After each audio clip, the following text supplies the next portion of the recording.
할렐루야. 오늘도 거룩하고 복된 날 주임 전에 나오신 귀하신 성도님들을 축복합니다.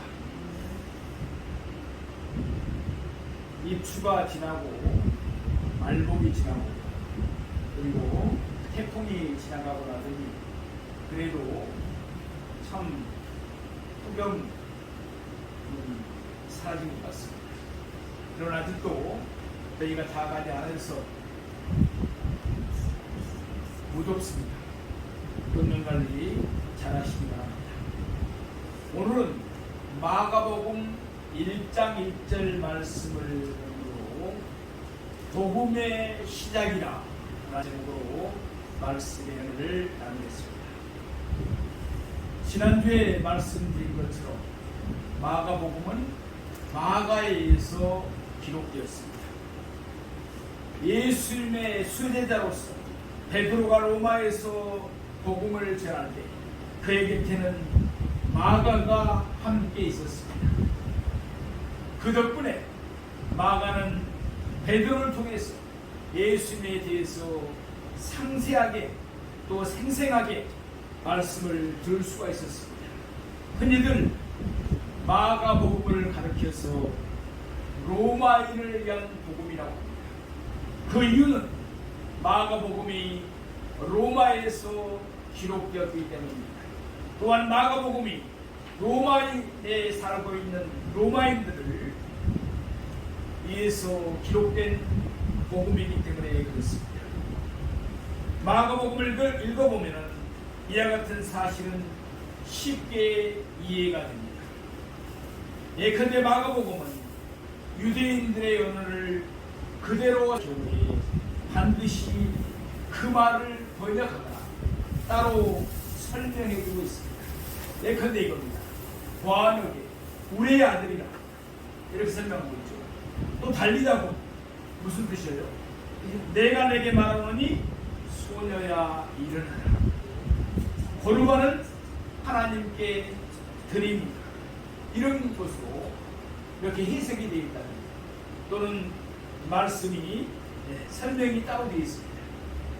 그리고 다른 복음서와는 달리 마가복음에는 로마의 화폐인 고두란타라는 단어가 등장합니다.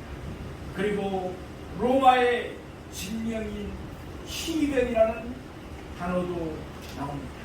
이 모든 것들은 마가복음이 로마에 있는 사람들을 위하여 로마에서 기록되었다는 사실을 입증하고 있습니다. 그러면 마가복음의 주제는 무엇입니까? 지난 시간에 말씀드렸던 것처럼 마가복음의 첫 절에서 밝히고 있듯이 마가복음의 주제는 하나님의 아들 예수 그리스도인 줄로 믿습니다. 다시 말해서 예수님은 그리스도이십니다. 하나님의 아들이시라는 사실을 우리에게 보여주고 있는 것입니다.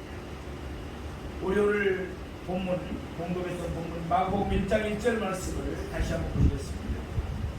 하나님의 아들 예수 그리스도의 복음의 시작이라. 아멘. 우리말 성경과 헬라어 성경은 단어들의 순서가 다르게 되어 있습니다. 영어 성경이 헬라어 본어 성경과 배열이 같이 되어 있습니다. 맨 앞에 시작이라는 단어가 나옵니다. 그 다음에 복음, 그 뒤를 이어서 예수 그리스도, 그리고 맨 끝에 하나님의 아들이 나옵니다. 오늘 우리는 헬라어 언어 성경의 순서에 따라서 오늘 본문의 말씀을 세 대지로 나누어서 자세히 상고해 보고자 합니다. 첫째로 복음의 시작에 대해서 상고해 봅시다. 우리 마가복음 1장 1절 다시 보십니다. 하나님의 아들 예수 그리스도의 복음의 시작이라. 아멘. 헬라어로 마가복음의 첫 단어는 시작입니다. 이는 창세기 1장 1절의 첫 단어가 보이죠? 태초.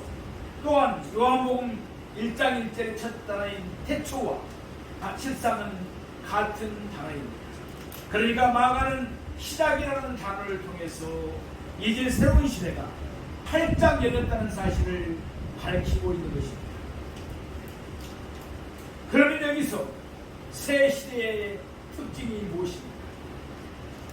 복음의 시작이다. 바로 복음입니다. 말하자면 고통과 슬픔의 시대가 새롭게 시작된 것이 아니라 이제는 좋은 시대, 곧 기쁨과 즐거움의 시대가 새롭게 열렸다는 뜻입니다. 헬라어 복음을 유앙겔리온이라고 말합니다.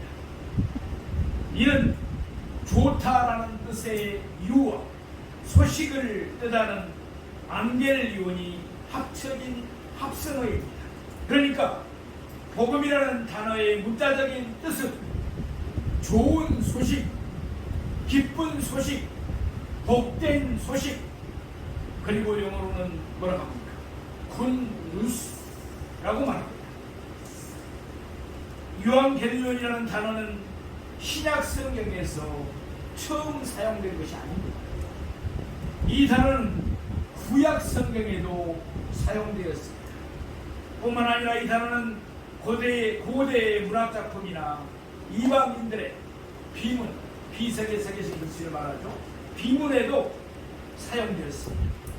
그러면 구약 성경에서 복음이라는 단어가 어떤 의미로 쓰였는지 먼저 상고해 보도록 합니다. 구약 성경은 우리가 잘 아는 대로 히브리어로 기록되어 있습니다. 그런데 히브리어로 기록된 구약 성경을 헬라어로 번역한 것이 있습니다. 그것을 이른바 우리는 70인경 성경이라 말합니다. 이 70인경에도 복음을 뜻하는 유앙겔리온과 같은 연관된 단어들이 자주 사용되었습니다. 구약 성경에서 복음의 의미를 가장 잘 설명하고 있는 성경이 바로 이사야서입니다. 그러기에 이사야를 가르쳐서 복음의 선지자라고 말합니다. 그리고 또한 이사야서를 제5복음서라고 부르기까지 합니다. 따라서 우리는 이사야서를 통해서 잠시 복음의 의미를 상고해 봅시다. 이사야서가 기록될 당시 이스라엘 백성들은 바벨론의 포로 생활을 하고 있었습니다. 그들은 이방 나라에서 고통의 나라들을 보내고 있었습니다. 그러던 중에 하나님은 선지자 이사야를 통해서 이제 곧 그들에게 회복의 역사가 있을 것임을 선포하셨습니다. 이사야 40장 9절 말씀을 보시겠습니다. 아름다운 소식을 시온에 전하는 자여, 너는 높은 산에 오르라. 아름다운 소식을 예루살렘에 전하는 자여, 너는 힘써 소리를 높이라. 두려워하지 말고 소리를 높여 유다의 성읍들에게 이르기를 너희의 하나님을 보라 하라. 아멘. 이 말씀에 보면 아름다운 소식을 전하다 라는 표현이 2번 나오고 있습니다. 여기에서 말하는 아름다운 소식이 바로 유앙겔리온, 곧 복음에 해당하는 것입니다. 그러면 여기서 말하는 아름다운 소식, 곧 복음의 의미는 무엇입니까? 말씀의 끝부분에 밝히고 있습니다. 너희의 하나님을 보라. 아멘. 이스라엘 백성들이 그들의 하나님을 보는 것이 그들에게는 복음이 됩니다. 여기에 대한 구체적인 설명은 다음 절에 나타나고 있습니다. 우리 이사야 40장 10절에서 11절 말씀을 보시겠습니다. 보라, 주 여호와께서 장차 강할 자로 임하실 것이요 친히 그의 팔로 다스리는 것이야. 보라, 상급이 그에게 있고 보응이 그의 앞에 있으며 그는 목자같이 양떼를 먹이시며 어린 양을 그 팔로 모아 품에 안으시며 젖먹이는 암컷들을 온순히 인도하시리로다. 아멘. 그러니까 이사야 선지자가 말하는 아름다운 소식, 곧 복음이란 무엇입니까? 복음은 하나님이 임하셔서 친히 그의 팔로 자기 백성들을 다스리는 것을 의미합니다. 그러면 이 하나님이 임하셔서 다스리는 것이 이스라엘 백성들에게는 복음이 됩니다. 지금 이스라엘 백성들은 바벨론에서 포로 생활을 하고 있습니다. 예루살렘 성전은 파괴되어 버렸습니다. 그러나 이제 하나님이 임하시면 그들에게는 회복의 역사가 일어나는 것입니다. 그들은 고국으로 다시 돌아가게 될 것입니다.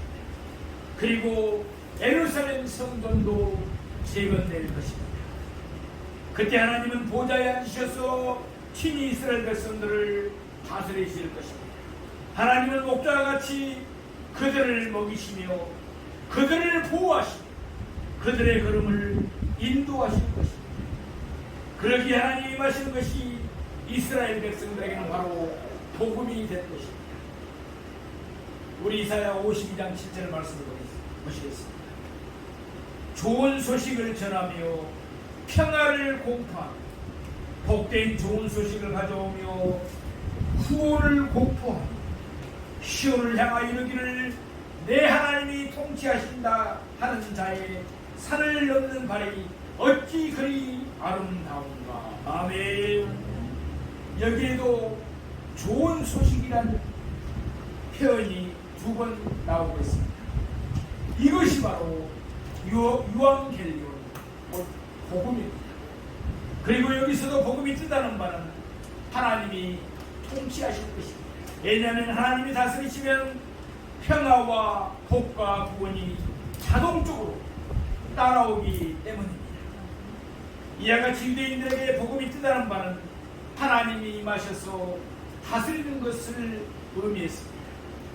하나님이 임하시면 새 시대가 열립니다. 하나님이 다스리시면 모든 문제가 해결되는 축복이 임합니다. 그러기에 하나님이 임하셔서 다스리는 것이 바로 복음입니다. 또한 당시 로마인들에게는 복음 곧 유앙겔리온, 가이사 아구스토가 임하여 그들을 다스리는 것을 의미했습니다. 그들은 가이사 아구스토가 그들을 위하여 새 시대를 열고서 그들에게 구원과 평화와 질서를 줬다고 여겼습니다. 사랑하시는 성도, 그 당시의 상황을 한번 우리 곰곰이 한번 생각해 보십시다. 그 당시는 로마의 황제를 숭배한다는 사상이 행배에 있었습니다. 우상 숭배, 사람을 숭배한다는 그런 사상이 행배에 있었던 것입니다. 그래서 곳곳에 로마의 황제를 숭배하기 위한 신전이 세워졌습니다. 그리고 사람들마다 이와 같은 고백을 해야만 했습니다. 신의 아들 가이사 아구스토의 복음의 시작이다. 말도 안 되는 소리죠. 바로 이와 같은 때에 마가는 그가 기록한 마가복음의 첫머리에서 우리가 보았듯이 분명하고 담대하게 선포하고 있습니다. 뭐라고 했습니까? 하나님의 아들 예수 그리스도의 복음의 시작이다. 아멘. 바로 이 신앙 때문에 베드로는 로마에서 십자가에 거꾸로 달려 순교했습니다. 바로 이 신앙 때문에 바울도 로마에서 순교했습니다. 마찬가지로 지금 마가도 로마에서 순교할 각오를 하고 있습니다. 그가 기록한 복음서의 가장 첫머리 자신의 신앙을 분명하고도 담대하게 고백하고 있는 것입니다. 하나님의 아들 예수 그리스도의 복음의 시작이다. 아멘. 사랑하시는 성도, 이 시간 우리에게도 이와 같이 분명하고 확신에 찬 신앙 고백이 있기를 소망합니다. 그리할 때 예수님은 우리에게 구원과 평화와 축복을 풍성하게 내려주실 줄로 믿습니다. 두 번째 예수 그리스도에 대해서 상고해 보겠습니다. 오늘 본문 마가복음 1장 1절 말씀에 하나님의 아들 예수 그리스도의 복음의 시작이라 라고 말씀합니다. 복음의 시작이라. 이와 같이 오늘 본문은 새로운 시대가 시작됐다는 사실을 먼저 힘차게 선포하고 있습니다. 곧 이어서 오늘 본문은 새로운 시대를 열어주신 통치자, 곧 왕의 이름을 밝히고 있습니다. 그 이름이 무엇입니까? 바로 예수 그리스도인 줄로 믿습니다. 그러면 여기서 예수는 무슨 의미이고 그리스도는 무슨 의미일까요?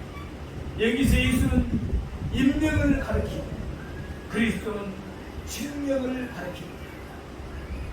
예컨대 우리나라 이시조선을 창건한 태조 이성계를 한번 생각해 봅시다. 태조는 뭐죠? 왕명. 그리고 이성계는 임명, 사람의 이름입니다. 마찬가지로 여기서 예수는 예수님의 임명에 해당하고 그리스도는 예수님의 암명에 해당하는 것입니다. 그렇다면 첫 번째, 예수는 어떤 의미입니다. 마태복음 1장 21절 말씀에 보면 아들을 낳으리니 이름을 예수라. 이는 그가 자기 백성을 그들의 죄에서 구원하실 자신이라 하니라. 누가 말입니다. 천사가 요셉에게 이른 말입니다. 또 누가복음 1장 31절 말씀을 보면 보라 내가 잉태하여 아들을 낳으니 그 이름을 예수라 하라. 누가 말입니다. 마찬가지로 천사가 마리아에게 한 말입니다. 예수님이 탄생하시기 전에 천사는 요셉에게도 또한 마리아에게도 각각 나타나셨습니다. 그리고는 마리아에게서 태어난 아들의 이름을 예수라 부르도록 일러주었습니다. 왜냐하면 예수는 자기 백성들을 죄에서 구원하시는 자식이기 때문입니다. 예수라는 임명은 구약 성경에 나오는 요수아라는 임명과 똑같은 임명입니다. 왜냐하면 요수아라는 히브리식 이름을 헬라식으로 표현한 것이 바로 예수이기 때문에 그렇습니다. 이 예수라는 뜻은 여호와는 구원이시다 또는 여호와께서 구원하신다 라는 의미인 것입니다. 그러면 그리스도는 어떤 의미일까요? 그리스도는 우리가 잘 아는 대로 헬라입니다. 여기 해당하는 히브리어는 뭐죠? 우리가 잘 아는 대로 메시아입니다. 그러니까 그리스도라는 말이나 메시아라는 말이나 실상은 똑같은 것입니다. 그리스도는 헬라어이고 메시아는 히브리어일 뿐입니다. 요한복음 1장 41절 말씀에 보면 그가 먼저 자기의 형제 시몬을 찾아 말하되 우리가 메시아를 만났다. 바로 안에 보니까 뭐라고 되어 있습니까? 메시아는 번역하면 그리스도라. 아멘. 이와 같이 메시아가 바로 그리스도입니다. 메시아의 의미는 기름 부은 자라는 뜻입니다. 기름 부은 자. 사무엘하 23장 1절 말씀을 보면 이는 다윗의 마지막 말이야. 이세 아들 다윗이 말하며 높이 세워진 자 야곱의 하나님께로부터 기름 부은 자 이스라엘의 노래 잘하는 자가 말하노라. 여기 바로 기름 부은 자라는 언어가 나오고 있습니다. 이것이 바로 히브리어로 메시아입니다. 헬라어로는 그리스도입니다. 왜 하나님이 사람에게 기름을 부으실까요? 하나님을 대신해서 그 사람이 어떤 특정한 일을 할 수 있도록 하나님이 그를 임하신다는 뜻입니다. 레위기 4장 3절에 보면 만일 기름 부음을 받은 제사장이 범죄하여 백성의 허물이 되었습니다. 제사장에게도 기름을 부었죠. 또 왕 열왕기상 19장 16절에 보면 너는 또 니미시 아들 예후에게 기름을 부어 이스라엘 왕이 되게 하고 왕에게도 기름을 부었죠. 또 아벨 몰라의 사바스의 아들 엘리사에게 기름을 부어 너를 대신하여 선지자가 되게 하라. 선지자도 기름을 부어 세웠습니다. 이와 같이 구약 시대에는 제사장, 선지자, 왕에게 기름이 부어졌습니다. 제사장의 역할은 하나님과 사람 사이를 이어주는 것입니다. 선지자의 역할은 하나님의 말씀을 사람들에게 전하는 것입니다. 왕의 역할은 하나님의 뜻대로 백성들을 다스리는 것, 통치하는 것입니다. 구약 성경은 메시아가 강림하셔서 자기 백성들을 구원하실 것이라고 예언하고 있습니다. 그 예언대로 예수님은 메시아로 이 땅에 오신 줄로 믿습니다. 그러기에 신약성경은 예수님이 제사장과 선지자와 왕의 직분을 동시에 가지신 메시아 그리스도가 오셨음을 분명하게 밝히고 있습니다. 우리 히브리서 3장 1절 말씀을 보겠습니다. 그러므로 함께 하늘의 부르심을 받은 거룩한 형제자 우리가 믿는 도리의 사도이시며 대제사장이신 예수를 깊이 생각하라. 아멘. 여기에서 대제사장 예수가 나오고 있습니다. 또 히브리서 1장 1절에서 2절 말씀을 보면 옛적의 선지자들을 통하여 여러 부분과 여러 모양으로 우리 조상들에게 말씀하신 하나님이 이 모든 날 마지막에는 아들을 통하여 우리에게 말씀하셨으니 아멘. 누가 나오고 있습니까? 선지자가 나오고 있습니다. 예수께서 선지자이죠. 또 마태복음 2장 2절에 보면 유대인의 왕으로 나신 이가 어디 있느냐 어디 계시냐 우리가 동방에서 그의 면을 보고 그에게 경배하러 왔노라 하니 아멘. 여기에서 바로 왕이 나오고 있습니다.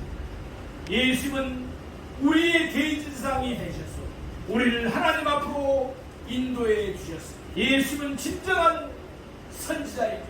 예수님의 입으로 나오는 모든 말씀은 다 하나님의 말씀이기 때문에 그렇습니다.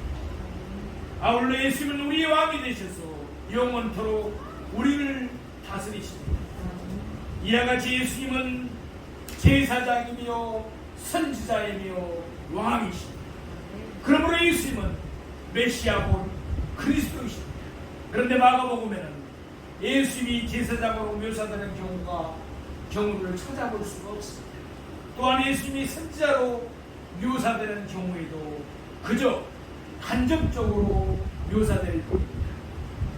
마가복음 6장 4절 말씀을 보면 예수께서 그들에게 이르시되 선지자가 자기 고향과 자기 친척과 자기 집에서는 존경을 받지 못함이 없느니라 하시니 무슨 말씀입니까?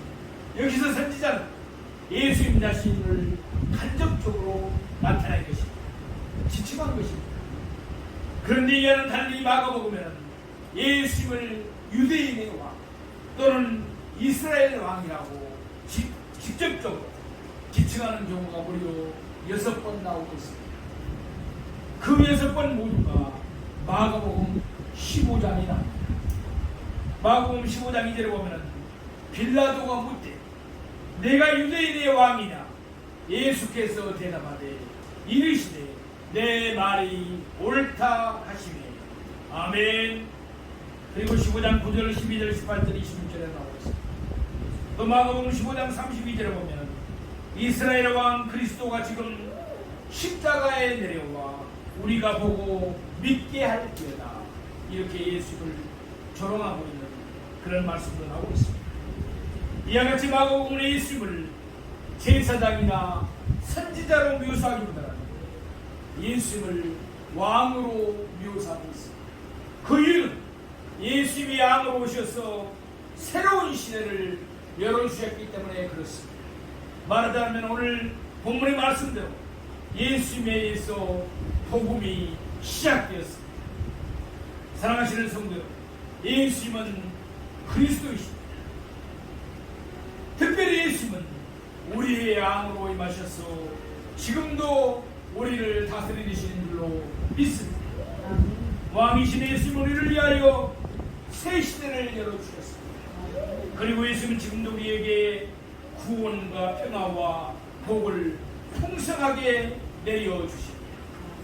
그러므로 왕이신 예수님께 기쁨으로 나아가서 감사함으로 경배하며 즐거운 마음으로 그의 다스림을 받는 우리가 되기를 원합니다. 그래서 왕이신 예수님이 우리에게 주시는 구원과 화평과 축복을 날마다 풍성하게 누리며 살아가는 저와 여러분이 되시기를 축복합니다. 세 번째로 하나님의 아들에 대해서 상고해 보겠습니다. 우리 오늘 본 말씀 마가복음 1장 1절 말씀을 다시 보시겠습니다. 하나님의 아들 예수 그리스도의 복음의 시작이라. 아멘.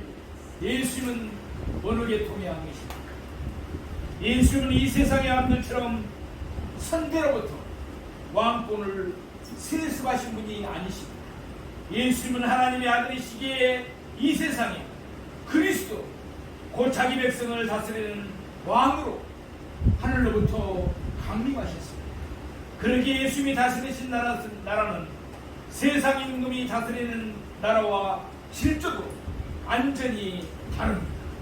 예수님의 나라는 결코 쇠하거나 망하는 법이 없습니다. 예수님의 나라는 영원 무궁한 줄로 믿습니다. 예수님이 영원하신 하나님의 아들이기 때문에 그렇습니다. 그러면 여기서 예수님을 가르쳐서 하나님의 아들이라고 말하는 의미는 무엇일까요? 과거의 어느 시점에서 하나님이 예수님을 낳으셨다는 뜻일까요? 그 결과 그때부터 하나님은 예수님의 아버지가 되시고 예수님은 하나님의 아들이 되셨다는 뜻일까요? 그런 의미가 아닙니다. 이와 같은 개념은 성립될 수가 없습니다. 예수님은 영원하신 분이십니다. 그러기에 예수님은 하나님의 아들이 아니신 적이 단 한 번도 없으십니다. 예수님은 영원 전부터 영원 후까지 언제나 하나님의 아들이십니다. 요한복음 5장 18절 말씀에 보면 유대인들이 이로 말미암아 더욱 예수를 죽이고자 하니 이는 안식일을 범할 뿐만 아니라 하나님을 자기의 친아버지라 하여 자기를 하나님과 동독으로 삼음이라. 또한 요한복음 10장 33절 말씀에 보면 유대인들이 대답하되 선한 일로 말미암아 우리가 너를 돌로 치려는 것이 아니라 신성모독으로 인함이니 내가 사람이 되어 자칭 하나님의 아들이라 함이라 라고 말씀합니다. 유대인들에게 있어서 하나님의 아들이라는 말은 하나님과 동등이라는 사실을 의미하는 것이었습니다. 그래서 유대인들은 예수님을 신성모독이라는 제목을 붙였습니다. 로마인들의 손을 들려서 예수님을 십자가에 못 박혀 죽인 것입니다. 사랑하시는 성도, 오늘 우리는 마가복음 1장 1절 말씀을 통해서 예수님은 누구이시고 예수님이 하신 일은 무엇인가를 상고해 봤습니다. 예수님은 그리스도이시며 하나님의 아들이십니다. 그리고 예수님은 이 땅의 왕으로 강림하셔서 우리에게 새로운 이 시대를 열어주셨습니다. 사망 권세에서 해방시켜 주셨습니다. 사단 마귀 귀신의 세력에서 승리할 수 있도록 은혜를 베풀어 주셨습니다. 마가복음을 통해서 예수님을 더 깊이 묵상하면서 예수님을 더욱 본받아가는 우리 모두가 되기를 소망합니다.